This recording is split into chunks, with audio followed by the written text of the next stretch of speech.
சிறரா செல்வம் போல் சேர்க்கவே என் ஆசான் வீரராகவர்க்கு புகழ்.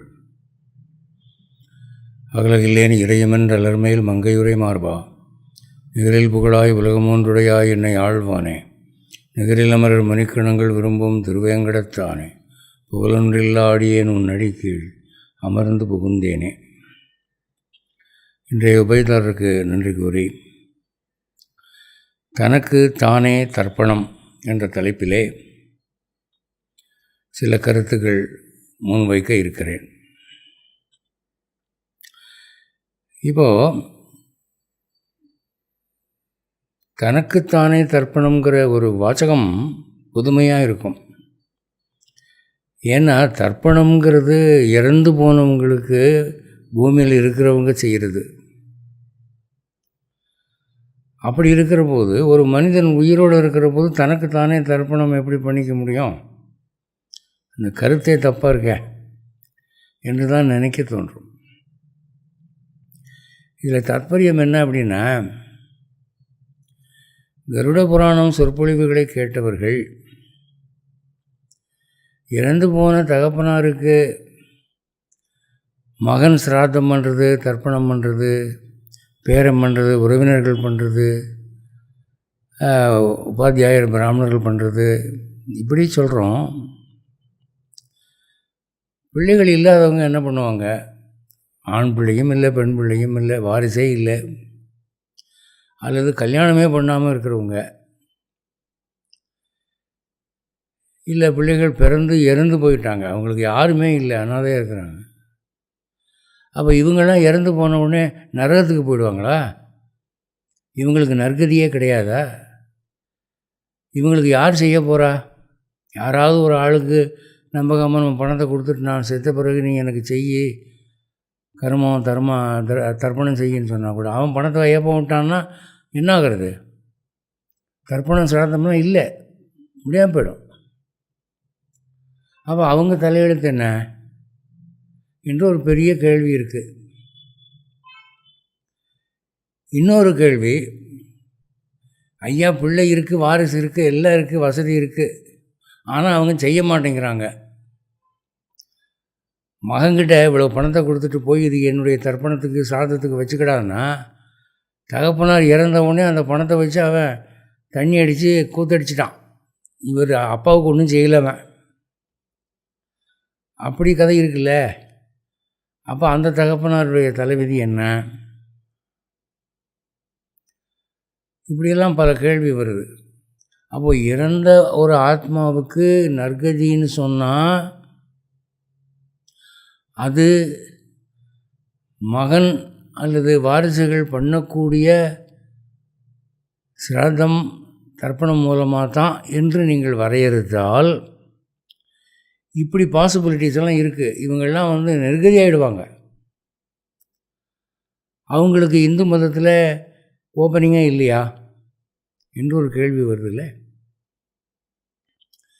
அதை பலர் என்னிடம் கேட்கிறார்கள். அப்போ அவங்களுக்கு நான் சொன்ன பதிலை தான் இன்றைக்கி நான் உங்களுக்கு சொற்பொழிவாக கொடுக்க போகிறேன். கருட புராணம் என்பது பெருமாள் கருடனுக்கு சொன்னது. அந்த கருட புராணம் முதல்ல ஆச்சார காண்டம், ரெண்டாவது பிரேத காண்டம், மூணாவது பிரம்மகாண்டம் என்று 3 காண்டங்களாக பிரிக்கப்பட்டிருக்கிறது. அதில் இந்த பிரேத காண்டம் மட்டும்தான் இந்த இறந்தவர்களை பற்றி பேசுகிறது.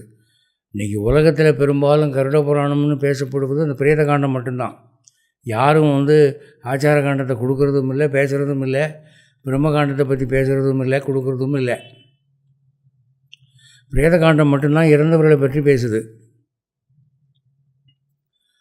அப்போது அந்த பிரேத காண்டமானது வாரிசு இல்லாதவர்களுடைய ஆத்மா நிர்கதியை பற்றி என்ன சொல்கிறது?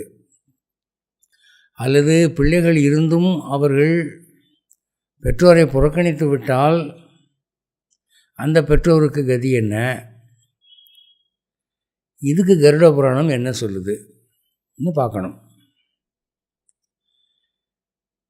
அந்த பதில் இருக்குது, கருட புராணத்தில் இருக்குன்னா நீங்கள் அந்த பிரேத காண்டத்தினுடைய அத்தனை அத்தியாயங்களையும் மூலை முடுக்கு விடாமல் படிக்கணும். ஏன்னா மற்ற புராணங்கள்லாம் ரிஷிகள் சொந்த வாசகமாக எழுதியிருக்கிறாங்க. இதில் பெருமாளுடைய பேச்சாக இருக்காது. பெருமாளுடைய பேச்சில் வியர்த்தமாக வீணாக ஒன்றும் இருக்காது, நுட்பமாக இருக்கும் விஷயம். அப்படி நீங்கள் பார்க்குற போது அதில் சொல்லப்பட்ட விஷயங்கள் என்ன, அதை தான் நீங்கள் நான் சொல்ல போகிறேன். இப்போது ஸ்ராத்தத்துக்கும் தர்ப்பணத்துக்கும் என்ன வேறுபாடு என்ற ஒரு கேள்வி. இதில் ஸ்ராத்தமும் தர்ப்பணமும் ஒன்று தான் ஒரு கட்சி, இல்லை ஸ்ராத்தம் வேறு தர்ப்பணம் வேறேன்னு ஒரு கட்சி. இரண்டு கருத்து வேறுபாடு இருக்குது. ஸ்ராத்தங்கிறது நிமந்திர பிராமணர்களை அழைத்து கொஞ்சம் ஆடம்பரமாக பிண்டமெல்லாம் வச்சு செய்கிறது. தர்ப்பணங்கிறது சும்மா ஒரு நதிக்கரையில் போய் எள்ளும் தண்ணியும் கொடுத்துடுறது என்று தாத்பரியம் ஒன்று தான் என்று சொல்கிறார்கள். என்ன கேட்டால் ரெண்டும் ஏறக்குறைய ஒன்று தான். என்னென்னா ஸ்ராத்தமும் இறந்து போனவர்களுடைய நற்கதிக்காக செய்யப்படுவது தான், தர்ப்பணமும் அதே நோக்கத்துக்காக செய்யப்படுறது தான். தர்ப்பணம் கொஞ்சம் சுருக்கமாக செய்கிறது, ஸ்ராத்தம் கொஞ்சம் விரிவாக செய்கிறது.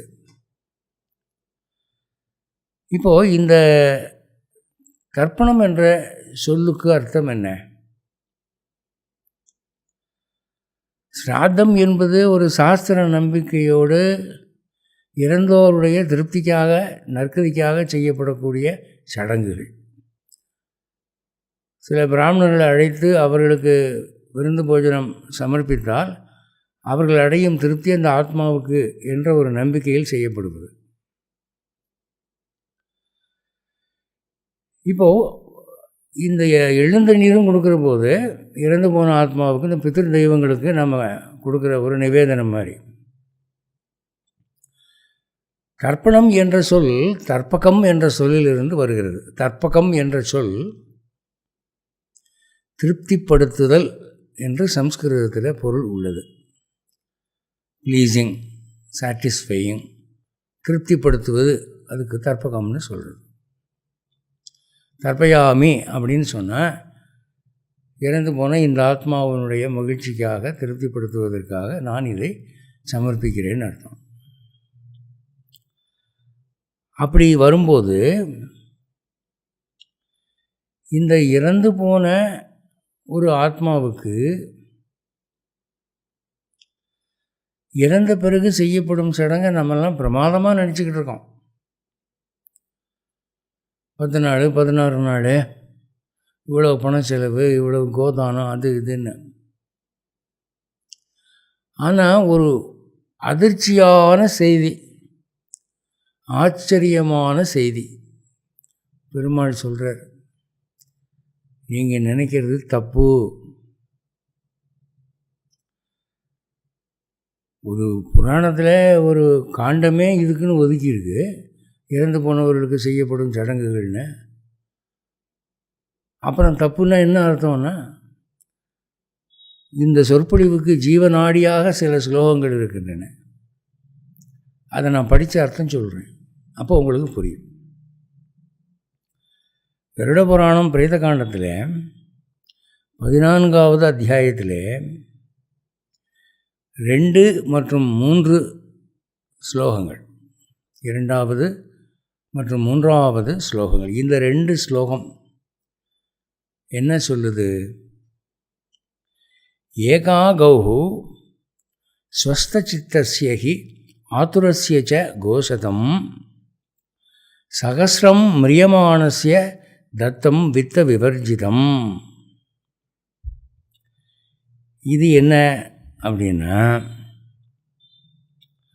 ஒரு மனிதன் நல்ல மனநிலையோடு, நல்ல ஆரோக்கியத்தோடு, கவலை இல்லாமல் இருக்கிற போது, நாம் இறந்த பிறகு நம்ம நற்கதிக்கு நம்ம ஏதாவது செய்தால் என்ன என்கிற யோசனையில் ஒரு பசுவை தியானம் பண்ணுகிறான்.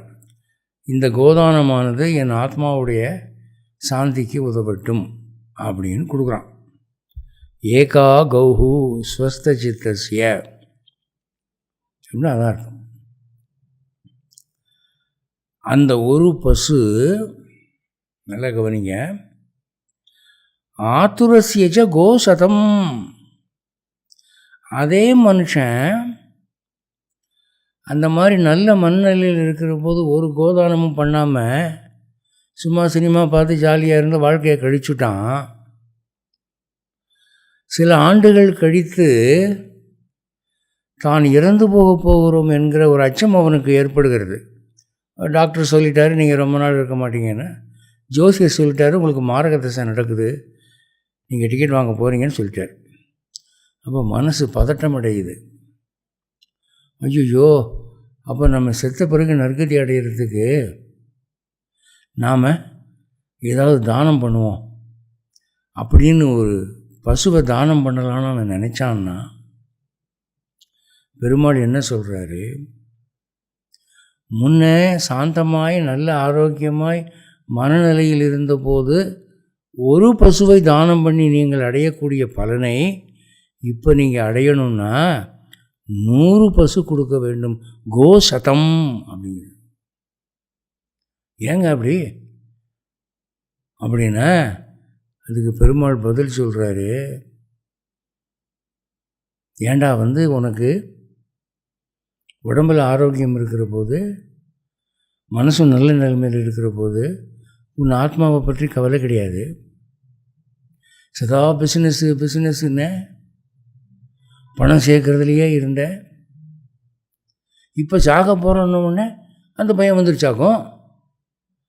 அப்போ நெருக்கடி வந்தால் தான் உங்கள் ஆத்மாவை பற்றி நினைப்பீங்களா? நல்லா இருக்கிற போது நினைக்க மாட்டிங்களா? உங்களுக்கு என்னடா அவ்வளோ தூரம் பணம் சேர்க்கறதுல ஆசை? பணம்னு ஏன்டா அலையிறீங்க அப்படின்னு அவர் கேட்குறாரு. அப்போ இவன் சொல்கிறான் பதில், என்ன பதில் சொல்கிறான், சாமி நீங்கள் பாட்டுக்கு மேலே இருந்துட்டு பேசுகிறீங்க, உலக வாழ்க்கையில் பணம் இருந்தால் தான் சாமி மதிக்கிறானுங்க. எத்தனையோ மீட்டிங்களுக்கு போகிறோம், கிளப்புகளுக்கு போகிறோம், ரிச்மென்ஸ் கிளப்பு, விஐபிஸ் கிளப்பு இப்படிலாம் இருக்குது, ஜென்ஸ் கிளப்பு எல்லாம் இருக்குது. அந்த கிளப்புகளுக்கு போனால் பணக்காரனை தான் சாமி மதிக்கிறானுங்க, பணம் இல்லாதவனை திரும்பி கூட பார்க்க மாட்டேங்கிறான். சமுதாய நடப்பு அப்படி இருக்குல்ல. அப்போது நமக்கு என்ன தோணுது, நம்ம அடுத்த மீட்டிங்க்கு வர்றதுக்குள்ளே நிறைய பணம் சேர்த்துடணும், இன்னும் 2 கார் வாங்கிட்டோன்னு போய் சொல்லணுங்க அப்படின்னு இவன் சொல்கிறான். அப்போ பெருமாள் என்ன சொல்கிறாரு, ஓஹோ, கிளப்பில் இருக்கிறவங்க மதிக்க மாட்டேங்கிறாங்களா, கிளப்பில் இருக்கிறவங்க மரியாதை கொடுக்கணுங்கிறதுக்காக நீங்கள் பணம் சேர்த்திங்களா, அதனால தான் ஆத்மாவை பற்றியே மறந்துட்டிங்களா, அதனால தான் பரமாத்மாவை பற்றி நினைப்பே உங்களுக்கு இல்லையா? ஓஹோ, கிளப்புன்னு சொல்கிறியே, என்கிட்ட ஒரு கிளப் இருக்குது. கிளப்புனா கதைன்னு அர்த்தம் தெரியுமா? அந்த கதையால் ஓங்கி ஒரு போட்டேன்னா உங்கள் கிளப்பு செக்ரட்டரி மெம்பர்ஸ் எல்லாருடைய மண்டையும் நொறுங்கி போகும் தெரியுமா? என்ன நினச்சிக்கிட்டு இருக்கிறீங்க அப்படின்னு பெருமாள் கேட்பார். அப்போ அவர் என்ன நினைக்கிறாரு, சாவு வந்துருச்சுன்னா உடனே கோதானம் பண்ணுவோமா, பூதானம் பண்ணுவோமா, ஆத்மாவை காப்பாற்றுவோமான்னு கவலை வருது. கொஞ்சம் உடம்பு நல்லா இருந்துட்டா எதை பற்றியும் உங்களுக்கு கவலை இல்லை. ஏண்டா என்ன நினச்சிக்கிட்டு இருக்கிறீங்க நீங்கள்? அதான் சொல்கிறாரு, நீ நல்ல மனதோடு நல்ல ஆரோக்கியத்தோடு இருக்கிற போது ஒரு பசு கொடுத்தால் போதும் தானமாக உன் அர்கதிக்காக. ஆனால் ஆத்துரசியச்ச கோசதம், பதட்டம் உண்டாயிடுச்சு, நம்ம சாக போகிறோங்கிற பதட்டம். அப்போ 100 பசு கொடு, அப்போ தான் நான் ரிக்வெஸ்ட்டை சேங்ஷன் பண்ணுவேன் அப்படின்னு சொல்கிறார். இது பெருமாளே சொல்கிறது, அவருடைய ஸ்டேட்மெண்ட் அது. அதாவது பரவாயில்லைங்க, அடுத்த வரி பாருங்கள், சகசிரம் மிரியமானஸ்ய தத்தம் வித்த விவர்ஜிதம். அப்படி இல்லை, சாவு படுகைக்கு போயிட்டான் அவன். இப்போது முதல்ல நான் சொன்னது பதட்ட நிலை, அப்போ 100 பசுன்னு சொன்னார்ல, டெத் பெட்டில் படுத்துட்டான், பாதி பிரஜை போயிடுச்சு, ஜனங்கள் ஏதாவது பேசுனாங்கன்னா அது உணரத்தில் ஏதோ தலையை ஆட்டுறான். அந்த மாதிரி நிலைமையில் நீங்கள் பசுதானம் கொடுத்து உங்கள் ஆத்மாவை காப்பாற்றிக்கணும்னு நீங்கள் நினச்சிங்கன்னா, அப்போ பெருமாள் என்ன சொல்கிறாரு, சகசிரம் ரியமானசிய தத்தம். 1000 பசு கொடுத்தா தாண்டா அந்த எஃபெக்ட் வரும். நீ நல்லா இருக்கிற போது கொடுத்தா, ஒரு பசு கொடுத்தா என்ன பலன் வருதோ அந்த பலன் இப்போ அடையணும்னா, சாவுப்படுக்கைக்கு வந்துட்டீல, 1000 பசு கொடு, அப்போ தான் உனக்கு அந்த எஃபெக்டு அப்படின்னு போடுறாரு. அதாவது பரவாயில்லைங்க. அடுத்த ஸ்லோகம் 3வது ஸ்லோகத்தில் என்ன சொல்கிறாரு, மிருதஸ்யைவ புனர் லக்ஷம் விரிபூத்தம் ச தத்து சமம் அப்படிங்கிறார். செத்தே போயிட்டான். இப்போ அவருடைய மூத்த மகன் என்ன பண்ணுறான், அப்பா சதா கருட புராணம்னு சொல்லிக்கிட்டு இருந்தார், அவர் ஆத்மசாந்திக்கு நம்ம ஏதாவது செய்யணும் அப்படின்னா, இப்போ மகன் செத்துப்போன அப்பாவுக்கு அவர் உயிரோடு இருந்து நல்ல நிலைமையில் இருந்து ஒரு பசு கொடுத்தா என்ன பலன் கிடைக்குமோ அந்த பலன் இப்போ அவருக்கு கிடைக்கணும்னு இவன் ஆசைப்பட்டான்னா என்ன செய்யணுமா, லட்சம் பசு கொடுக்கணும், அப்போ தான் அந்த எஃபெக்ட் வரும். அப்போ இதிலிருந்து என்ன தெரியுது, பெருமாள் என்ன சொல்கிறாரு, ஒரு மனுஷன் சாகிற வரைக்கும் ஏன்பா காத்திருக்கிறீங்க? இப்போ நான் என்ன கேட்குறேன், கடவுளை பற்றி அக்கறை இல்லாமல் செத்தவனுக்காக நீங்கள் மகங்காரம் செய்கிறான், தர்ப்பணன்றான், சிராதம்ன்றான், பிராமண தானம், கோதானம், பூதானம் என்னென்னமோ பண்ணுறான். ஏன்யா அந்த ஆள் உயிரோடு இருக்கிற வரைக்கும் அவர் தன்னை பற்றி கவலைப்பட்டுக்க கூடாதா? மகங்காரம் தான் செய்யணுமா? ஏன் அப்படி இருக்கிறீங்க? உங்களுக்கு 6 அறிவு கொடுத்துருக்குல்ல, நம்ம சாக போகிறோம்னு தெரியுமில்ல, நல்லா இருக்கிற போதே அன்னன்னைக்கு கொஞ்சம் நற்கதிக்குன்னு புண்ணியம் பண்ணால் என்ன? அவ்வளவு தூரம் இந்த உலகில் அப்படியே மூழ்கி போயிருக்கீங்களாக்கும். காலையில் எழுந்திரிச்ச உடனே காப்பி, சாயந்தரம் டீ, பஜ்ஜி, அப்புறம் ராத்திரி படுக்கிறதுக்கு முன்னால் சினிமா, இப்படியே வாழ்க்கை போயிட்டுருக்கு உங்களுக்கு. பரமாத்மாவை பற்றி நினைப்பும் இல்லை, ஜீவாத்மாவை பற்றி நினைப்பும் கிடையாது. எவனாவது உபன்யாசம் பண்ணிக்கிட்டு தான் அவனை பார்த்து இப்படி மூஞ்சி திருப்பிட்டு போகிறீங்க. அவனை பார்த்தாலே உங்களுக்கு இலக்காரமாக இருக்குது. அவ்வளவு தூரம் இந்த உலகில் கவர்ச்சி உங்களை ஆட்டி படைக்குதா? கொழுப்பு தானே ஏண்டா அப்படின்னு நினைக்கிறாருங்க. அதனால் இறந்த பிறகு செய்யப்படும் சிராத்தம் தர்ப்பணத்தை விட உயிரோடு தனக்குத்தானே செய்து கொள்ளக்கூடிய அந்த தர்ப்பணம்னா திருப்தி, தன்னுடைய ஆத்மா இறந்து போன பிறகு நற்கதி அடைய வேண்டும், திருப்தி அடைய வேண்டும் என்பதற்காக செய்யப்படும் அந்த சம்பந்தப்பட்ட நபரே செய்யக்கூடிய தர்ப்பணம்தான் சிறந்தது. இது கருட புராணம் சொல்லக்கூடிய ரகசியம்.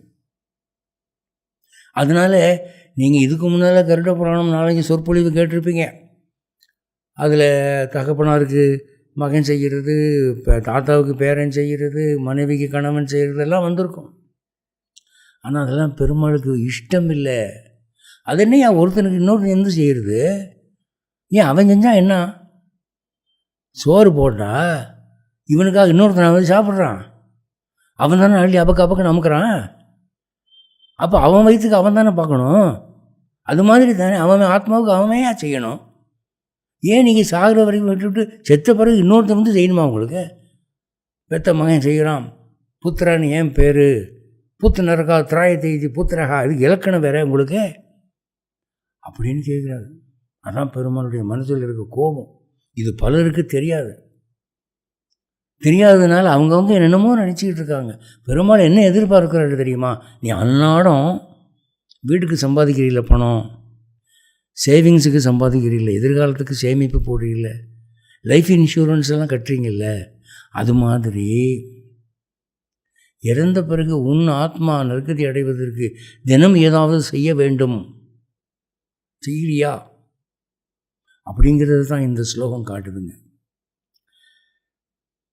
அதுக்கு விளக்கம் சப்ளிமெண்ட்ரி ஸ்லோகம் சொல்கிறாருங்க. பிரேதகாண்டம் 14 8வது ஸ்லோகம் என்ன சொல்லுதுன்னா, தனம் பூமிகதம் யத்வத் ஸ்வஹஸ்தேன நிவேசித்தம் தத்வத் பலம் அவாப்னோதி. பூமியில் ஒரு விதைக்கிறீங்க அல்லது ஒரு புதைக்கிறீங்க, அதுக்கு பின்னால் பலன் தருது இல்லை. விதை தாவரமாக முளைக்குது, புதையல் நீங்கள் தோண்டி எடுத்துக்கிறீங்க.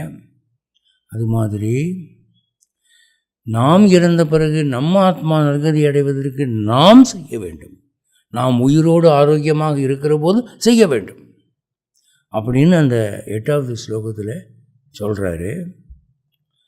அதை விளக்குற போது அது 14வது சாப்டரில் 12வது ஸ்லோகத்தில் சொல்கிறாரு, கிரகீத தான பாத்தேய சுகம் யாதி. நீங்கள் ஒரு பிக்னிக் போகிறீங்க, காலையில் போயிட்டு சாயந்தரம் வரலாங்கிற மாதிரி ஒரு பிக்னிக். அப்போ என்ன பண்ணுறீங்க, ஹோட்டலில் என்னென்னமோ போடுறான், உடம்புக்கு ஒத்துக்க மாட்டேங்குது, காசு வேறு அநியாயமாக பிடுங்குறாங்க. அதனால் வீட்டிலையே நம்ம கொஞ்சம் செஞ்சு எடுத்துகிட்டு போயிடுவோம். காலை 5 மணிக்கு புறப்படுறோம்ல, காலை சாப்பாட்டுக்கு ஒரு 5 இட்லி, மத்தியானத்துக்கு தயிர் சாதம், தொட்டுக்கிறதுக்கு ஆவக்காய் அல்லது அப்பளம், ஏதோ காய், அப்படி செஞ்சு எடுத்துகிட்டு போனோம்னா சாயந்தரம் 5 மணிக்கு வீட்டுக்குள்ள வந்துடலாம் மறுபடி என்று கட்டிச்சோறு கட்டிட்டு போகிறோம் இல்லையா. அது மாதிரி மனிதன் இறந்தவுடனே இந்த ஆத்மா மேற்கொள்ளக்கூடிய பயணத்துக்கு கட்டிச்சோறாக புண்ணியங்கள் செய்ய வேண்டும். மகன் செய்கிறத பற்றி சொல்லலை, அவன் செய்ய வேண்டும். அதான் தனக்குத்தானே தர்ப்பணம்ங்கிறது, அதை செய்யணும் அப்படின்னு 12வது ஸ்லோகத்தில் சொல்கிறாருங்க. இது கருட புராணத்திலேருந்து நான் உங்களுக்கு மேற்கோள் காட்டினேன். அடுத்து உங்களுக்கு ஒரு வைஷ்ணவ சாஸ்திரத்திலிருந்து ஒரு மேற்கோள். அது என்ன அப்படின்னா, பாண்டிய மன்னன் அந்த காலத்தில் ராஜாக்கள்லாம் மக்கள் மேலே ரொம்ப அக்கறையாக இருந்தாங்க. பாண்டிய மன்னன் நகர சோதனைக்கு மாறுவேஷம் போட்டு ஊரை சுற்றி வரான். ராத்திரி 10, 11 மணி 12 மணிக்கு வருவான். அவன் ராஜான்னு பார்த்தா தெரியாது, மாறுவேஷம் போட்டுக்குவான். அப்படி வரும்போது ஒரு வீட்டு திண்ணையில் யாரோ ஒரு முக்காடு போட்டு படுத்துருக்கிற மாதிரி இருக்குது. உடனே கத்தி எடுத்தான்.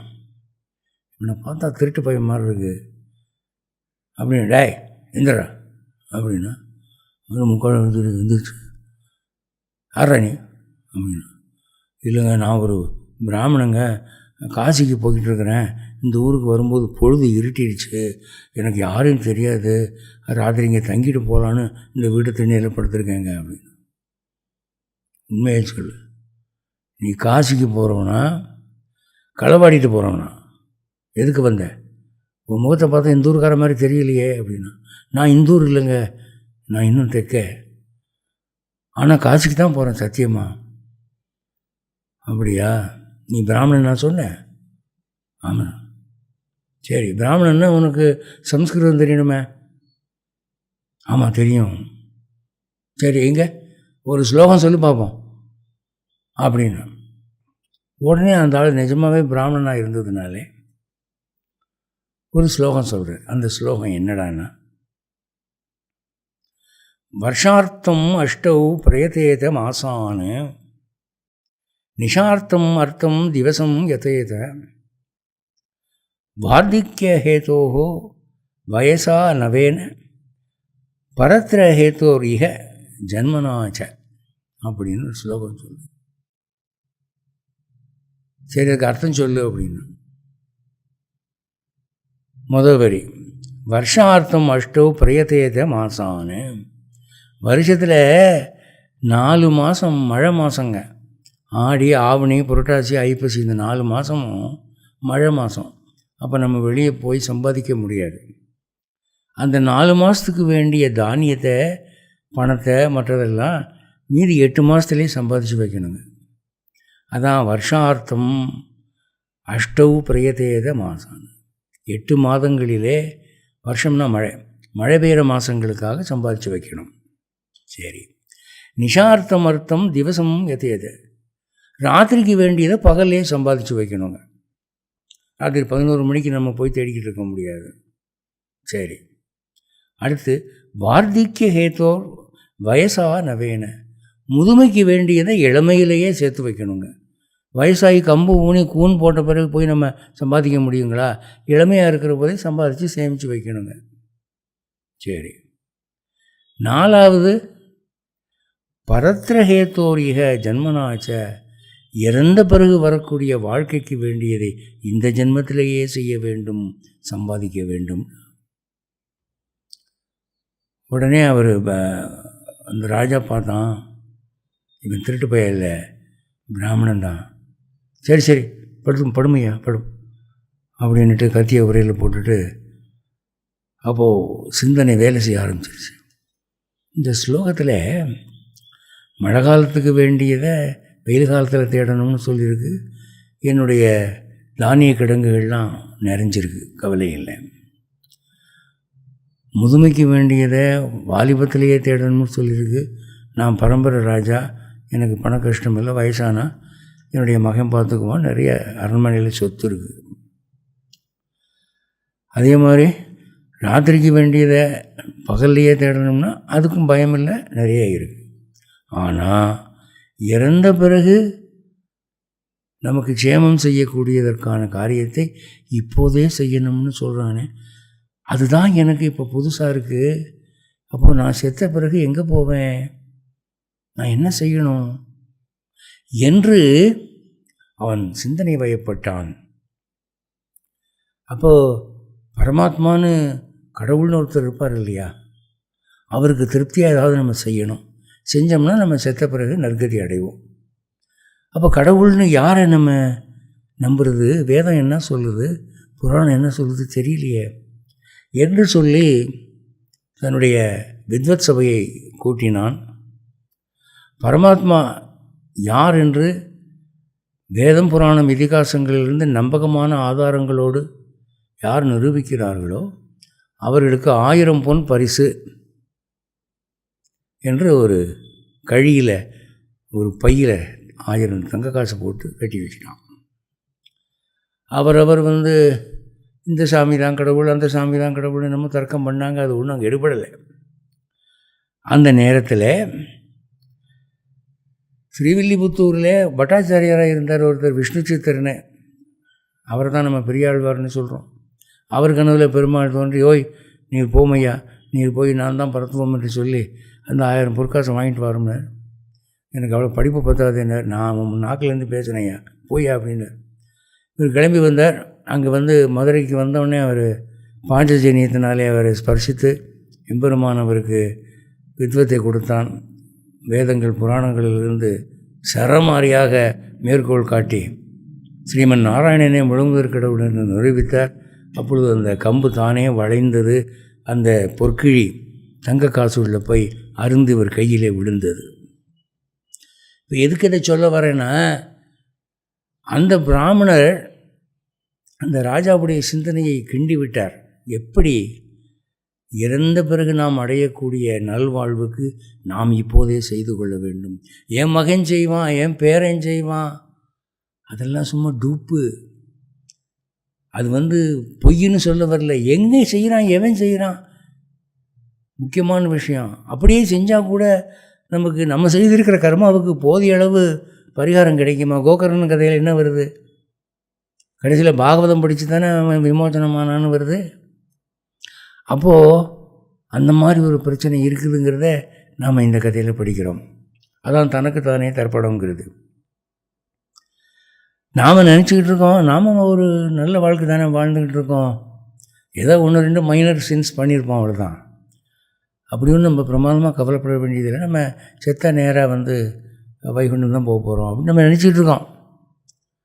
ஆனால் எண்ணத்தால், சொல்லால், செயலால் நம்மை அறியாமலே நாம் மலையளவு பாவங்களை சேர்த்து கொண்டிருக்கிறோம்.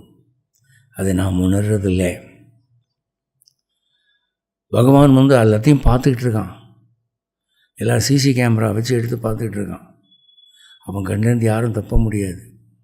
செத்த பிறகு அங்கே யமதர்மராஜாவுடைய பட்டணத்தில் போய் நிற்கிற போது யமன் க்ளீனாக எடுத்து போடுவான். ஏண்டா டேய், நீ இத்தனாம் தேதி இந்த பஸ்ஸில் போகிற போது இன்னொருத்தனுடைய பொண்டாட்டி ஒருத்தி உட்காந்துருந்தா அப்படியே பார்த்தீங்களா, ஒரு சைட் அடிச்சியா, அந்த நேரத்தில் மனசில் என்ன ஓடிச்சு, குரங்கு மாதிரி இருக்கான் அந்த பையன், இவனுக்கு போய் இப்படி பொண்டாட்டி வாச்சிருக்காளே, எனக்கு வாச்சிருக்கப்படாதா அப்படின்னு கற்பனையிலே மிதந்திய. அதெல்லாம் பாவம் இல்லையடா. அந்த பஸ்ஸு பிரயாணம் பூரா உன் கற்பனை தானே அப்படின்னு புட்டு வைப்பான். நாக்க பிடிங்கிறாப்புல இருக்கும், அவமானமாக இருக்கும். மறைமுகமாக நாம் செய்ததாக நாம் நினைத்து கொண்டிருக்கிற காரியங்கள் எல்லாம் அவன் அம்பலமாக்குவான். இப்போ நியூயார்க் இருக்குங்க, நியூயார்க் இன்டர்நேஷ்னல் ஏர்போர்ட். அதில் ஒரு நாளைக்கு 600 விமானங்கள் வந்து போகின்றன. 600. நம்ம ஊர் விமான தளங்கள் எல்லாம் 3 நாளைக்கு ஒருக்கா ஒரு பிளேன் வரக்கூடிய ஏர்போர்ட்லாம் இருக்குது. ஒரே நாளில் 600 விமானம் டெய்லி வந்து போகுது. அப்போ அந்த டைரக்டர் என்ன பண்ணுறான், சிசி கேமரா வச்சு பார்க்குறான். ஒரே சமயத்தில் வந்து அங்கே கஸ்டம்ஸையும் பார்ப்பான், உள்ளே நுழையிறவங்க போகிறவங்களையும் பார்ப்பான். அங்கே ஒவ்வொரு விதமான ரிப்போர்ட்டும் வந்துருக்கும். திடீர்னு ஒருத்தன் வருவான், சார் நம்ம பாகிஸ்தான் பிளேனில் ஹைஜாக்கிங் நடக்குது அப்படின்னு சொல்லுவான், அதை கவனிக்கணும். இன்னொருத்தன் கூடிய வருவான், சார் பெல்ஜியம் பிளேனில் என்ஜின் பற்றிக்கிச்சு அப்படிமா. இன்னொருத்தன் கூடிய வருவான், சார் ப்ரொப்பல்லரில் ஈகிள் சிக்கிக்கிச்சு, இது வந்து ரன்வே பிளாக்டு அப்படிமா, அதை பார்க்கணும். ஏதாவது ஒரு கம்ப்ளைண்ட் வந்துக்கிட்டே இருக்கும், அவ்வளோதையும் பார்ப்பான். ஒரு ஆள் இருந்து கவனிக்கணும். அது மாதிரி நம் செயல்களே பகவான் இத்தனை கோடி மக்களுடைய சிந்தனைகளையும் சொற்களையும் எல்லாவற்றையும் பார்த்து கொண்டிருக்கிறான். அதுக்கு பலன் தருகிறவன். அப்போ அவன் வந்து இதெல்லாம் செய்கிறான் அப்படிங்கிறத இந்த கருட புராணம் தான் சொல்லுது. இந்த கருட புராணத்தில் இன்றைக்கி நான் உங்களுக்கு சொன்ன ஒரு பகுதியை அநேகமாக நீங்கள் எங்கும் சந்தித்திருக்க வாய்ப்பில்லை. கருட புராணம் இப்படிலாம் சொல்லுதா அப்படின்னு நீங்கள் நினைக்கலாம். இந்த கருட புராணத்தை பற்றி ரொம்ப அண்டர் எஸ்டிமேட் பண்ணுறாங்க ஜனங்க. அது ஒரு சாவு புராணம், செத்த வீட்டில் கொடுப்பாங்க படிக்க சொல்லி இப்படி நினச்சிக்கிட்டு இருக்காங்க, துர்பிரச்சாரம் பண்ணுறாங்க. கருட புராணத்தில் பிரேத காண்டத்தை விட்டு தள்ளுங்க. இந்த பக்கம் இருக்கிற பிரம்மகாண்டம், அந்த பக்கம் இருக்கிற ஆச்சார காண்டம் இதெல்லாம் படித்தீங்கன்னா அதில் தன்வந்திரி சம்ஹிதை, ப்ரகஸ்பதி சம்ஹிதைன்னு நிறைய இருக்குது. அதில் வந்து வைரத்தை எப்படி பட்டத்திட்டணும், தங்கத்தை எப்படி உரைச்சி பார்க்கணும், லேகியங்கள் எப்படி செய்யணும், என்னென்ன தாவரத்துக்கு என்னென்ன எஃபெக்ட் இருக்குது, இந்த மனித உடலுடைய அமைப்பு என்ன, இதெல்லாம் எவ்வளோ விஷயங்கள் வண்டி வண்டியாக சொல்லியிருக்கான். ஒன்றும் இல்லை சார், நீங்கள் அலோபதி எடுத்துக்கோங்க, ஆங்கில மருத்துவம் இருக்கே, அது எவ்வளவோ அட்வான்ஸ் ஆகி போச்சு. இன்றைக்கி மருத்துவத்துறையிலே எவ்வளவோ வியக்கத்தக்க முன்னேற்றங்கள் அடைந்திருக்கிறார்கள். ஆனால் மனிதனுடைய உடம்பில் எத்தனை எலும்புகள் இருக்குதுன்னு கேளுங்க. ஒவ்வொருத்தரும் ஒன்று சொல்கிறாங்க சார். இதில் குறைஞ்சபட்ச எண்ணிக்கை சொல்கிறவங்க மனித உடம்பில் 197 எலும்பு இருக்குன்றாங்க. அதிகபட்ச எண்ணிக்கை சொல்கிறவங்க 307 எலும்பு இருக்குன்றாங்க. பிரபலமாக 206 எலும்பு இருக்குதுன்னு சொல்கிறாங்க. ஒரு கணக்கும் இன்னொரு கணக்கோட ஒத்து போகிறதில்லை. ஏண்டான்னா பல் இருக்க, இந்த பல் வந்து எலும்பான்னு கேள்வி. ஆமாம், ஒவ்வொரு பல்லும் ஒரு எலும்பு தான், அதை கூட்டு அதை சேர்த்துன்னு ஒரு கட்சி. இன்னொரு கட்சி இல்லை, பல் எலும்பு இல்லை அப்படின்னு ஒரு கட்சி. அதுக்கப்புறம் சீஸ்மாய்டு போன்ஸ்ன்னு சொல்லி சின்னதாக மூட்டுகளில் இருக்கும், அதெல்லாம் எலும்பில் சேர்க்கணும்னு ஒரு கட்சி, சேர்க்க வேண்டாம்னு ஒரு கட்சி. இது தவிர ஹயாய்டு காக்கிக்ஸ் ஸ்டர்னம் இதெல்லாம் வந்து சேர்க்கணும் சேர்க்கக்கூடாதுன்னு கருத்து வேறுபாடு. இந்த வெள்ளா எலும்பு இருக்கு இல்லைங்களா, இந்த பக்கம் 4, இந்த பக்கம் 4, இது எல்லாம் சேர்ந்த அந்த நெஞ்சு கூட்டமைப்பு ஒரு எலும்பு தான் ஒரு கட்சி. அப்படி இல்லை, ஒவ்வொன்றும் தனித்தனி எலும்புன்னு ஒரு கட்சி. இந்த கிரேனியம் இருக்க, அதில் 21 எலும்பு சேர்ந்து தான் அது உருவாகிருக்கு அப்படின்னு ஒரு கட்சி. இல்லை, அது தப்பான எண்ணிக்கைன்னு ஒரு கட்சி. இன்றைக்கி வரைக்கும் அதுக்கு தீர்வில்லை. ஆனால் இந்த கருட புராணம் அதை க்ளீனாக அறுதிட்டு 300 எலும்புகள் இருக்கின்றன, அது இவை இன்னும் இடத்துல இருக்குது அப்படின்னு க்ளீனாக லிஸ்ட்டு கொடுக்குறான்.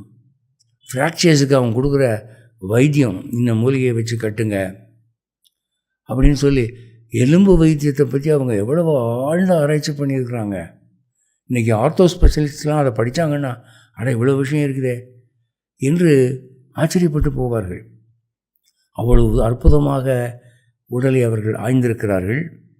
அதனால் அந்த கருட புராணத்தை நம்ம அண்டர் எஸ்டிமேட் பண்ணக்கூடாது. சரி, அதெல்லாம் இருக்கட்டும். இப்போது தனக்குத்தானே தர்ப்பணம்னு சொல்லி நம்ம நற்கதிக்கு நாம் தான் பார்க்கணுன்னு சொல்லியாச்சு இல்லையா? என்ன செய்யலாம் அப்படின்னா, அதுக்கு அவர் சில மேற்கோள் கொடுக்குறார். என்ன சொல்கிறாருன்னா, ஏழைகளுக்கு உதவி செய்யுங்கள். சாப்பாட்டுக்கு இல்லை, துணிமணிக்கு இல்லை, பண கஷ்டம், ஹெல்ப் பண்ணுங்கள். உங்களால் முடிஞ்ச அளவுக்கு ஹெல்ப் பண்ணுங்கள். அவர் தர்ப்பணம் சிராதம் பண்ணும்போது மட்டுமல்ல, தான தர்மம் பண்ணும்போது கூட ஏழைகளாக இருக்கிறவர்கள் அவர்கள் சக்திக்கு பண்ணினா போதும். பணக்காரங்க அவங்க சக்திக்கு பண்ணுங்கள், அவரவர் சக்திக்கு பண்ணுங்கள், எல்லாம் நான் சமமாக எடுத்துக்கிறேன் அப்படின்றார். அதான் ஒரு இடத்துல பார்த்திங்கன்னா, ஒரு ஆத்மா அவன் பணக்காரனாக வாழ்ந்து சேர்த்து போயிருக்கான். அங்கே போனால் அவனுக்கு நற்கதி கிடைக்கல, துர்கதி தான் கிடைச்சிருக்கு, கஷ்டப்படுறான். அப்போ அவன் புலம்புறானா, என்ன புலம்புறானா, அவ்வளோ காசு வச்சுருந்தனே, கொஞ்சம் காசு அள்ளி ஏழைகளுக்கு நான் அன்னதானம் பண்ணாமல் போனேனே, இந்த குடிசையில் வாழ்கிறவங்களுக்கு நான் உதவி செய்யாமல் போனேனே, பிச்சைக்காரனுக்கு சாப்பாடு போடாமல் போனேனே என்று வருத்தப்பட்டு புலம்புறானா. ஸ்லோகம் பாருங்கள், நேதத்து பிராப்பிய பிரதத்தம் ஹி சாக்கேபியக ஸ்வகம் தனம், நான் அவ்வளோ பணம் வச்சுருந்து ஏழைகளுக்கு நான் கொடுக்காமல் போயிட்டேனே என்று அவன் வருத்தப்படுறான். பெருமாள் சொல்கிறாரு, ஊருக்காக குளம் வெட்டுறது, கிணறு வெட்டுறது, எனி சோஷியல் சர்வீஸ், ஏழை பிள்ளைகளை படிக்க வைக்கிறது, கோவில் கட்டுறது, சத்திரம் கட்டுறது, துன்பப்படுகிற இடத்துல துன்பத்தை நீக்கக்கூடிய காரியங்களை செய்யுங்கள், இதெல்லாம் எனக்கு நற்கதி கொடுக்கட்டும் அப்படின்னு பகவான்கிட்ட விண்ணப்பம் பண்ணுங்கள், அது போதும் அப்படிங்கிறார். அடுத்தாப்பில் அவர் சொல்கிறாரு, புண்ணிய கஷேத்திரங்களுக்கு போங்க. இப்போ பாடல் பெற்ற ஸ்தலம்னு சைவத்துலேயும் இருக்குது, வைணவத்துலேயும் இருக்குது. வைணவத்தில் 106 விதேசம் சொல்கிறாங்க இல்லையா, அங்கே போனால் நிறைய புண்ணியம் பாவங்கள்லாம் போகுது, உங்களுக்கு நற்கதி கிடைக்கும்னு சொல்கிறாங்க. ஒரு புண்ணிய கஷேத்திரத்தில் பண்ணுகிற ஒரு தானம், ஒரு திவ்ய கஷேத்திரத்தில் போய் ஒரு பசு தானம் கொடுத்தீங்கன்னா 1,00,000 பசு தானம் பண்ணின புண்ணியம் வருது. அதே மாதிரி புண்ணிய நதிகளில் போய் நீராடுறது. அப்புறம் ஸ்ரீ வைஷ்ணவ சகவாசம், உத்தம ஸ்ரீ வைஷ்ணவ சகவாசம், ஞானிகளுடைய பழக்கம், சத்சங்கம், இதெல்லாம் உங்களுக்கு நற்கதி கொடுக்கும் அப்படின்றார். அப்புறம் இந்த ஏகாதசின்னு ஒன்று சொல்லுவாங்க. 11ஆவது நாள், பௌர்ணமிக்கு அடுத்த 11ஆவது நாள், அமாவாசைக்கு அடுத்த 11ஆவது நாள், அன்னைக்கு கொஞ்சம் விரதம் இருக்கணும். அந்த காலத்தில் தண்ணி கூட குடிக்காமல் 3 வேளையும் பட்னியாக இருந்தாங்க. இந்த காலத்தில் அவ்வளோ முடியல, ஏதோ எவ்வளோ முடியுதோ அவ்வளோ கொஞ்சம் விரதமாயிருங்க. அப்படி சொன்னால் ஆமையா, இந்த ஆன்மீகத்தில் இது ஒரு பெரிய இடிபாடு. மனுஷனை பட்டினியை போட்டு கொள்கிறாங்க. உபவாசம் பட்டினி கடை, அதை சாப்பிடாத இதை சாப்பிடாத அப்படின்னு சொல்கிறாங்க.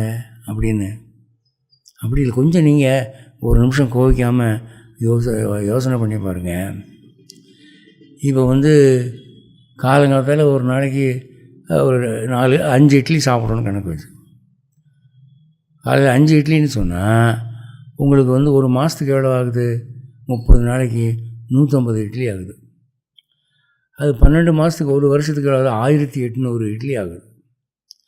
ஒரு மனுஷன் 70 வருஷம் வாழ்கிறான்னு வச்சுக்குவோம்.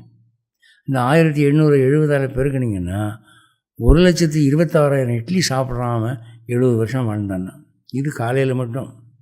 அதே மாதிரி ராத்திரி இட்லி சாப்பிட்றோன்னு வச்சுக்கோங்க, சப்பாத்தி சாப்பிட்றோன்னு வச்சுக்கோங்க, அப்போ 1,26,000 இட்லி அது சப்பாத்தி சாப்பிட்றான் ஒரு ஆயுசுக்குள்ளே. அப்போ ரெண்டையும் கூட்டினீங்கன்னா 2,52,000 இட்லி அவுட்டு. இதை பூரா நீங்கள் ஸ்டாக் பண்ணி வைக்கிறதுனா ஒரு டிஸ்ட்ரிக்ட் ஹெட் குவார்ட்டர்ஸ் குடவுனே பத்தாது. அவ்வளோ இட்லி முழுங்குறோம், நம்ம உண்டு கழிக்கிறோம். அது காலை சாப்பாடு, ராத்திரி சாப்பாடு. அதுக்கப்புறம் வெறும் இட்லியோடு போகுதா? காப்பி, ஒரு ஆள் 200 ml காப்பி குடிக்கிறோன்னு வச்சுக்கோங்க. ஒரு மாதத்துக்கு 30 நாள், 200 × 30 என்னாச்சு? 6 லிட்டர் காப்பி. ஒரு மாதத்துக்கு 6 லிட்டர்னால் 12 மாதத்துக்கு, ஒரு வருஷத்துக்கு 72 லிட்டர். 70 வயசு இருந்தான்னா அது எவ்வளோ வருதுன்னா 5040 லிட்டர். இது காலை காப்பி. சாயந்தரம் ஒரு காப்பி இருக்கேன், அது ஒரு 5040 லிட்டர். ரெண்டும் கூட்டினீங்கன்னா 10,080 லிட்டர் காஃபி மட்டும் ஒருத்தன் குடிக்கிறான். இதை ஸ்டாக் பண்ணி வைக்கணும்னா ஒரு டேங்கர் லாரி வேணும். அதுக்கப்புறம் மத்தியான சாப்பாடு விட்டுட்டேனே, நீங்கள் ஒரு ஹோட்டலில் 100-120 கொடுத்து ஒரு எடுப்பு சாப்பாடு வாங்கிட்டு வாங்க, அதோடய வெயிட் எவ்வளோ இருக்கும்? 1 கிலோ இருக்கும். அவியல், பொரியல், தீயல், காய், சாம்பார், மோர், ரசம், சாதம் எல்லாம் 1 கிலோ குறையாது. ஒரு நாள் மத்தியானம் 1 கிலோனா ஒரு மாதத்துக்கு 30 கிலோ ஆகுது. அப்போ 12 மாதத்துக்கு 360 கிலோ ஆகுது. 70 வருஷத்துக்கு 25,200 கிலோ சாதம் சாப்பிட்றோம். இது தவிர ஸ்நாக்ஸ் வேறு இருக்குது.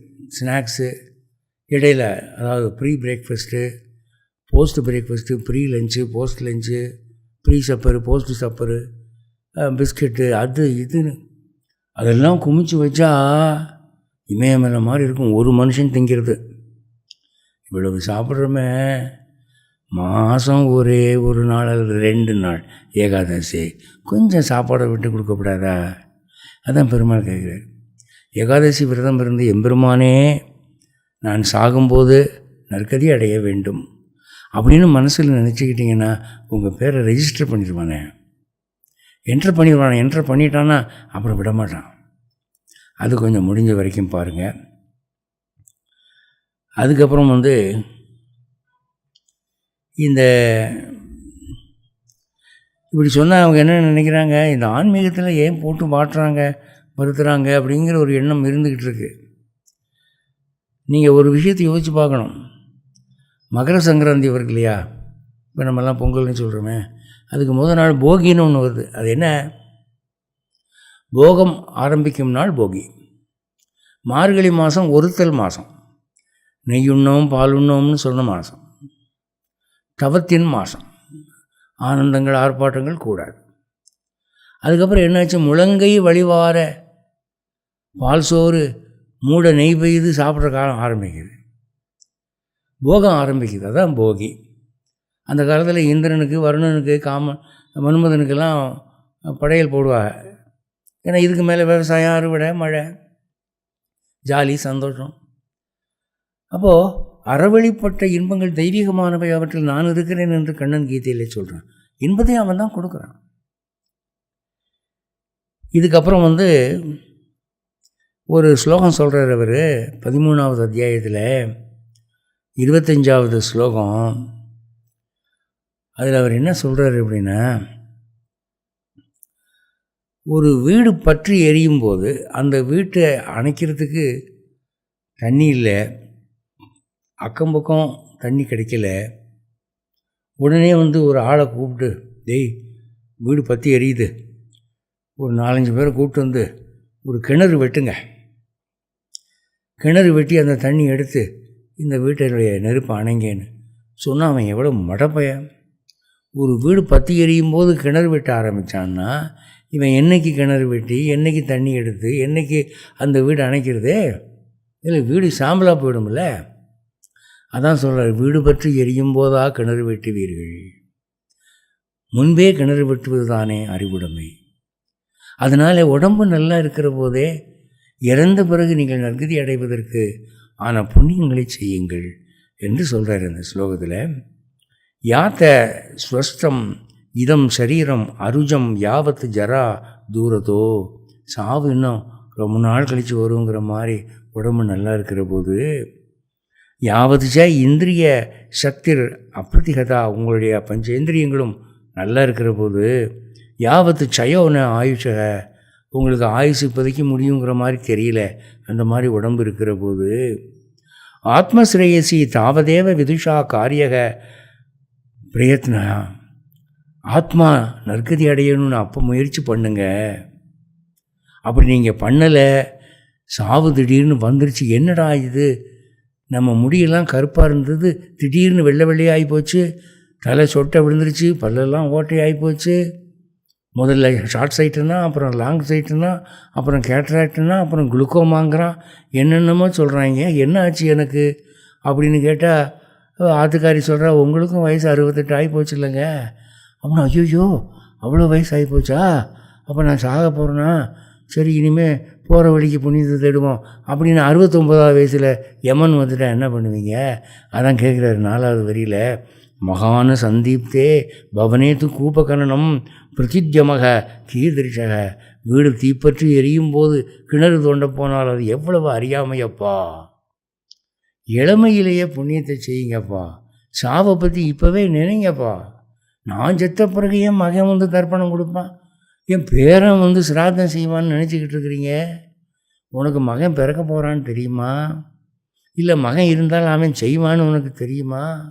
அவன் செஞ்சாலும் அது பலிக்க போகுதுன்னு உனக்கு தெரியுமா? எல்லாமே டவுட்டு, எல்லாமே கேள்விக்குறியா. உன் ஆத்மாவுக்கு நீ தான்யா பார்க்கணும், வேறு யார் பாப்பா என்று அந்த ஸ்லோகத்தில் அவர் சொல்கிறார். இதெல்லாம் பெருமாள் சொல்கிறதுங்க, வேறு ரிஷி சொல்கிறது இல்லை, பெருமாள் சொல்கிறாரு. இந்த ஆத்மாவுக்கு தகப்பனாகிய பரமாத்மா சொல்கிறான், உங்கள் ஆத்மாவுக்கு நீங்கள் தான் பொறுப்பு, உங்கள் வம்சம் இல்லை அப்படின்னு சும்மா வெட்டணும் துண்டு போடுறாரு. அதுக்கு ஒரு ஆதாரமாக உங்களுக்கு நான் ஒரு ஆழ்வார் பாசுரம் ஒன்று படிக்கிறேன். இது பெரியாழ்வார் பாடினது. பெரியாழ்வார் திருமொழியில் 4ஆம் பத்திலே 10வது பதிகத்திலே முதல் பாடல். அது என்ன சொல்லுது? துப்புடையாரை அடைவதெல்லாம் சோர்விடத்து துணையாவர் என்றே, ஒப்பிலேன் ஆகிலும் நின் அடைந்தேன் ஆனைக்கு நீ அருள் செய்தமையால், எய்ப்பெண்ணை வந்து நலியும் போது அங்கு ஏதும் நான் உன்னை நினைக்க மாட்டேன், அப்போதைக்கு இப்போதே சொல்லி வைத்தேன் அரங்கத்து அரவணை பள்ளியானே. இவர் என்ன சொல்கிறாரு? ஒரு துப்புடையார்னா ஒரு ஸ்ட்ராங் பர்சன், துப்புன்னா ஆற்றல், சாமர்த்தியம். இப்போ கூட பொம்பளைங்க கணவனை வையும்போது துப்பு கட்ட மனுஷன் அப்படின்னு சொல்லுவாங்க. துப்புடையாரை அடைவதெல்லாம் உன்ன மாதிரி ஒரு சாமர்த்தியமான ஆளை சரணடைவது எதுக்காகையா? சோறு விடுத்து துணை ஆவார் என்றே. கஷ்டம் வரும்போது நீ காப்பாற்ற வேண்டாம், அதனால தான் உன் காலில் விழுந்திருக்கு. ஒப்பிலேனாகிலும் சரணாகதி அடைகிறதுக்கு பெரிய பெரிய மகான்கள்லாம் இருக்காங்க, அந்த மகான்களுக்கு ஈடாக நான் என்ன சொல்ல முடியாது, இருந்தால் கூட நின்று அடைந்தேன், உன் காலில் விழுந்துட்டேன். ஆனைக்கு நீ அருள் செய்தமையால், கஜேந்திரன் முதலைகிட்ட மாட்டிக்கிட்ட போது அதுக்கு ஆர்த்தி இருந்தது, அனன்ய கதித்துவம் இருந்தது, துடிப்பு இருந்தது.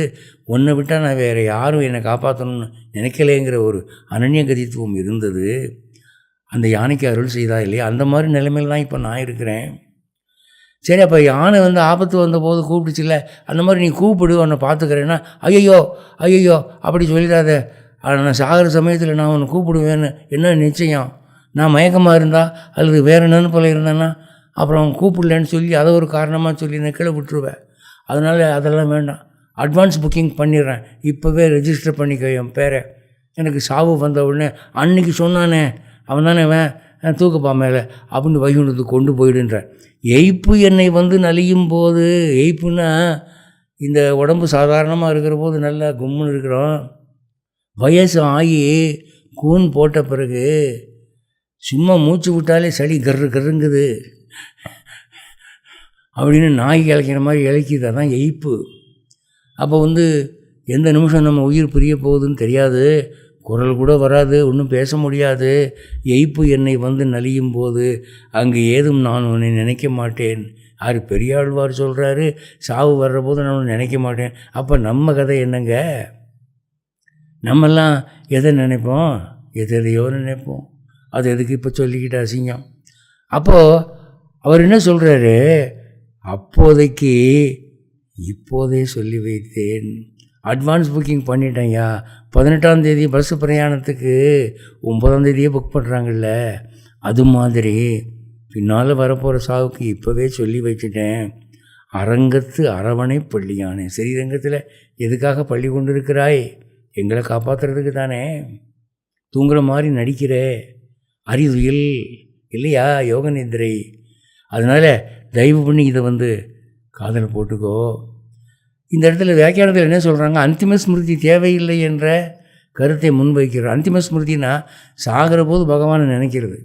சாஸ்திரம் என்ன சொல்லுது? சாகிற போது கடைசி நினைப்பு பகவான் நினைப்பு இருந்தால் தான் உனக்கு மோட்சம் கிடைக்கும். அதான் அந்திம ஸ்மிருதி. அந்திமான கடைசி, ஸ்மிருதின்னு நினைப்பு. ஆனால் எல்லோரும் சாகிற போது கடைசியாக பகவானை பற்றி நினைக்கிறான். அவன் சேர்த்து வச்ச பணத்தை பற்றி நினைப்பான், மனைவியை நினைப்பான், மகனை பற்றி நினைப்பான், ஏதோ நினைப்பு வரும். அந்த அந்திம ஸ்மிருதி இல்லாவிட்டாலும் மோட்சம் கிடைக்கும் என்ற கருத்தை இங்கே பெரியாழ்வார் சொல்லுகிறார் என்று வியாக்கியான கருத்தை எழுதுகிறார்.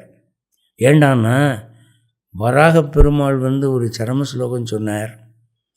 என்ன, ஒரு மனிதன் ஆரோக்கியமாக இருக்கிற போது அவன் எனக்கு மோட்சம் வேண்டும் என்று என்னை நினைத்து சொல்லியிருந்தான் என்றால், அவன் பிரஜை இழந்து சாவு படுக்கையிலே கல்லை போல் கட்டையைப் போல் கிடக்கும்போது அவன் அன்று சொன்னான் அல்லவா என்று எண்ணி அவனை ஞாபகமாக கையை பிடித்து கூட்டி கொண்டு போகிறேன் ஸ்ரீவைகுண்டத்துக்கு என்று வராகப்பெருமான் சொன்னார். சர்மஸ்லோகம் கிருஷ்ணன் கொடுத்த சர்மஸ்லோகம் ஒன்று, ராமர் கொடுத்த சர்மஸ்லோகம் ஒன்று, வராகப்பெருமாள் கொடுத்த சர்மஸ்லோகம். இந்த வராகப்பெருமாளுடைய சர்மஸ்லோகம் உங்களுக்கு தமிழில் வேணுமா? இந்த ஃப்ரீ போனஸ் கொடுக்குறாரு பெரியாழ்வார், எடுத்துக்கங்க. இந்த பாசுரம்னா அந்த வராகப்பெருமானுடைய சர்மஸ்லோகம். வராகப்பெருமான் சர்மஸ்லோகத்தில் என்ன சொல்கிறாரு? ஸ்திதே மனசி சுஸ்வஸ்தே சரீரே சதியோ நரக. ஒரு மனிதன் நல்ல ஆரோக்கியமாக இருக்கிற போது தாது சாமியே சிதே ஸ்மர்த்தா விஸ்வரூபம் ச மாமஜம், என்னுடைய விஸ்வரூபத்தை அவன் எண்ணினான் என்றால், தாத்து சுவாமியம் என்றால் வாதம் பித்தம் ஸ்லேத்தம் என்ற அந்த 3 இதுக்கு அது ஒழுங்காக இருக்கும்போது, சப்த தாத்துக்கள் பஞ்ச பூதங்கள் வாதபித்த ஸ்லேத்தமும் என்ற 3 நாடிகள் இதெல்லாம் ஒழுங்காக இருக்கும்போது என்ன நினச்சிருந்தான்னா, ததஸ்தம் மிரியமானம், அவன் சாகிற போது தூ காஷ்ட பாஷாண சன்னிபம், ஒரு கட்டையை போல ஒரு கல்லை போல அவன் பிரங்கேற்று கிடப்பான். மனுஷன்தான் மூச்சு பேச்சு இல்லாமல் கிடக்கிறான், கூப்பிட்டா பதில் கூட சொல்ல மாட்டேங்கிறான். அப்படி மோசமாக இருக்கிற போது அகம் ஸ்மராமி, நான் அவனை நினைப்பேன். அன்றைக்கி சொன்னானே என்னை விட்டுறாதேன்னு, அதை ஞாபகமாக வச்சிருந்து மத் பக்தம், அந்த என் பக்தனை நயாமியை கூட்டி கொண்டு போகிறேன் பரமாம் கதிம், அந்த மேன்மையான வைகுண்டத்துக்கு அவனை கூட்டி கொண்டு போகிறேன்னு சொன்னார். அப்போது நாமெல்லாம் என்ன பண்ணணும்? எனக்கு மகன் செய்வான் பேரன் செய்வான்னு நினைக்காம, பெரியாழ்வார் சொன்ன மாதிரி அப்போதைக்கு இப்போதே சொன்னேன் என்று தினம் ஒரு தடவை இந்த பாசுரத்தை சொல்லு. என்றோ வரப்போகிற சாவுக்கு இன்றே நாம் கவலைப்பட வேண்டும். அப்போ தான் நமக்கு காரியம் நடக்கும். அதுதான் அவர் சொல்கிறார். அடுத்து வைஷ்ணவர்களாக இருக்கிறவங்களுக்கு ராமானுஜர் இருக்கவே இருக்கார். ராமானுஜர் நம்பெருமாள்கிட்ட என்ன சொன்னார்? என்னுடைய சம்பந்தம் உடையவர்களுக்கெல்லாம் எனக்கு மோட்சம் கொடுன்னு. அதனால் திருவரங்கத்தை முதனார் அவர் பேர் ஒவ்வொரு பாசுரத்தையும் ஒரு தடவை வர்றப்போ 108 பாட்டு பிரபன்ன காயத்ரி ராமானுஜன் பாடி வச்சுட்டார். அதை டெய்லி சொன்னாலே உங்களுக்கு ராமானுஜர் சம்பந்தம் கிடைக்கிறேன். அவருடைய சம்பந்தம் விட்டு போகக்கூடாதுன்னு சொல்லி தானே அவர் 74 சிம்மாசனாதிபதிகள் 100கணக்கான சீயர்கள் வச்சு அந்த ஆச்சாரிய பரம்பரையை அவர் ஸ்தாபகம் பண்ணிட்டு போயிருக்காரு. அப்போ ராமானுஜரை சரணடையுங்கள், அந்த சரணாகதி நம்மை காப்பாற்றும். அடுத்தாப்பில் புண்ணிய காரியங்கள் செய்கிற போது ஏழைகளுக்கு தானம் பண்ணுறீங்க. அதே மாதிரி கோவில் அர்ச்சகர்களுக்கு தட்டில் காசு போடும்போது கொஞ்சம் தாராளமாக போடுங்க. எல்லாம் தேடி பிடிச்சி 8 4 செல்லாத காசு, கிழிஞ்சு போன கரன்சி, இதெல்லாம் கெட்ட பழக்கம். பாவம் அவங்க வேறு தொழிலுக்கு போகாமல் சன்னதியே கதின்னு அந்த தயிர் சாதமும் புளி சாதமும் சாப்பிட்டுக்கிட்டு கைங்கரியம் பண்ணிட்டு உட்காந்துட்ருக்காங்க. நாம் கொடுக்கலன்னா யார் கொடுக்க போகிறா? அது பெரிய புண்ணியங்க. எம்பெருமானே, இது உன்னுடைய சுரூபம் என்று எண்ணி நான் இவருக்கு நான் சமர்ப்பிக்கிறேன் என்று கொஞ்சம் தாராளத்தை காட்டுங்க. நான் ஒன்றும் கோடிக்கணக்கில் சொத்து எழுதி வைங்கன்னு சொல்லலை, கொஞ்சம் தாராளமாகிடுங்க. இது தவிர ஆழ்வார் பாசுரங்களை நீங்கள் படிக்கும்போது ஒவ்வொரு பத்தினுடைய முடிவில் என்ன பலஸ்ருதி சொல்லியிருக்கு? இந்த 10 சேவித்தால் உங்களுக்கு மோட்சம் உண்டு, நற்கதி உண்டுன்னு சொல்லியிருக்கு இல்லையா? அதனால் ஏதாவது ஒரு 10 சேவிக்கலாமே. 4000 சேவிக்க முடியலையா? பரவாயில்ல, ஏதாவது ஒரு 10 சொல்லுங்கள். ஆழ்வார் பாசுரங்களில் அன்றாடம் கொஞ்சம் சேவிக்கிறதுன்னு ஒரு கொள்கை வச்சுக்கணும். இப்படி நீங்கள் செஞ்சு வந்தீங்கன்னா அதுதான் தனக்குத்தானே செய்யும் தர்ப்பணம். அதுதான் நம் நற்கதிக்கு நாம் செய்யக்கூடிய ஒரு முஸ்தீப்பு, முன் ஏற்பாடு. அதனால் சாவை பற்றி நமக்கு இப்போ என்ன கவலை? செத்த பிறகு வர்ற வாழ்க்கையை பற்றி நமக்கு என்ன தெரியும்? அது வர்றப்போ பார்த்துக்கலாம் அப்படின்ற நினைப்பு வந்ததுன்னா இப்போது பண விஷயத்தில் அந்த மாதிரி அலட்சியமாக இருந்தீங்கன்னா தொழில் போயிடும். ஆனால் பணத்தை மறுபடியும் சம்பாதிச்சுக்கலாம். ஆனால் இந்த விஷயத்தில் அலட்சியமாக இருந்தால் ஆத்மா நஷ்டமடையும். ஆன்ம நஷ்டம் என்பது ஈடு செய்ய முடியாதது. ஆத்மா எவ்வளவோ கஷ்டப்பட்டு பல ஜென்மங்கள் தாண்டி இங்கே வந்திருக்கு. இப்போ நம்ம அலட்சியமாக இருந்து அது கீழே போச்சுன்னா, பரமபதப்பட விளையாட்டுன்னு பார்த்துருக்கீங்களா? ஏணி இருக்கும், பாம்பு இருக்கும். பாம்பு கொடுத்துச்சுன்னா சர்றன்னு கீழே இறங்க. அது மாதிரி நம்ம கீழ் பிறப்பு அடைஞ்சிடும். ஆகவே நம்ம ஆத்மாவினுடைய நற்கதிக்கு நாம தான் பொறுப்பு. அதுக்கான முயற்சிகளை நாம் செய்ய வேண்டும். இதையும் கருட புராணம் தான் சொல்லுது. இப்போது நான் இந்த தர்ப்பணம் சிராதமெல்லாம் சொல்லக்கூடிய புஸ்தகத்துக்கு மாறாக ஒரு கருத்து நான் சொன்னேன்னா இவர் கருட புராணத்துக்கு விரோதமாக பேசுகிறாரு அப்படின்னு நீங்கள் சொல்லலாம். நான் சொன்ன இந்த கருத்தையும் அதே கருட புராணம் தான் சொல்லுது, அதே பெருமாள் தான் சொல்கிறாரு, அதே கருடனுக்கு தான் சொல்கிறார். அப்போது இது வரைக்கும் நான் சொன்ன மற்ற விஷயங்களை விட இது பெட்டர் அப்படிங்கிறவர். இது பாருங்கப்பா, இது செஞ்சிங்கன்னா உங்களுக்கு பிரச்சனை இல்லை. இப்போ ஆழ்வார்கள் 12 பேர் இருக்காங்க. அந்த 12 பேருக்கு யார் சிராத்தம் கொடுத்தாங்க, யார் தர்ப்பணம் கொடுத்தாங்க? ஆச்சாரியர்களில் மகான்களாக இருந்தார்கள், அவங்களுக்கு யார் தர்ப்பணம் கொடுத்தாங்க? உத்தம வைணவர்களுக்கெல்லாம் எப்படி கிடைச்சது? மணவாள மாமுனிகள் ஒரு நாள் வெயிலில் ஒரு மரத்தடியில் உட்காந்துருந்தாராம். இளைப்பாறின பிறகு இந்த மரம் நமக்கு எவ்வளோ பெரிய உபகாரம் பண்ணிச்சு என்று அந்த மரத்தை நற்கதி அடையட்டும்னு சொல்லி கை வச்சார். மந்திரங்கந்திரம் ஒன்றும் சொல்லலை, கை வச்சார், அவ்வளோதான். உடனே அந்த மரம் பட்டு போச்சு. அதாவது அவருடைய ஆத்மா அந்த மரம் என்ற சரீரத்தை விட்டு கிளம்பி வைகுண்டம் போயிடுச்சு, நற்கதி ஆகி போச்சு. அப்போ மகான்களுடைய சகவாசம், சம்சர்க்கம், அது பெரிய விஷயம் இல்லையா? இதே இந்த கருட புராணத்தில் ஒரு ஸ்லோகத்தில் பெருமாள் சொல்கிறார் பாருங்க. அதாவது 7வது சாப்டரில் அவர் சொல்கிறாரு என்னன்னா, ஸ்வர்க்கம் அகண்ய புண்ணியம் சத்சங்கம் சம்சர்கவசாத்து அப்படின்றார். சொர்க்கம் கூட கிடைக்கும் உங்களுக்கு, நல்ல ஒரு சேர்க்கை இருந்தால். அதுக்குரிய புண்ணியம் செய்யாட்டி பரவாயில்ல. உத்தம மகான்களுடைய சகவாசம் இருந்தால் மோட்சம் கிடைக்கலாம், மினிமம் சொர்க்கமாவது கிடைக்கும். அப்போ அந்த நல்ல ஒரு சேர்க்கையை தேடிக்கொள்ளுங்கள். பேட் கம்பெனி வேண்டாம், குட் கம்பெனியை தேடி போகணும். அது உங்கள் ஆத்மாவுக்கு நற்கதி கொடுக்கும் என்று இந்த எம்பெருமான் ஸ்ரீமன் நாராயணன் நமக்காக அருளி செய்த இந்த கருட புராண ஸ்லோகங்களையும் கருத்துக்களையும் உங்கள் முன் வைத்து இதை நீங்கள் கடைப்பிடித்தால் நீங்களும் நன்மை அடைவீர்கள். இதை யாருக்கெல்லாம் சொல்லுகிறீர்களோ அவர்களும் நன்மை அடைவார்கள் என்று கூறி விடைபெறுகிறேன். ஜெய ஸ்ரீமன் நாராயணன்.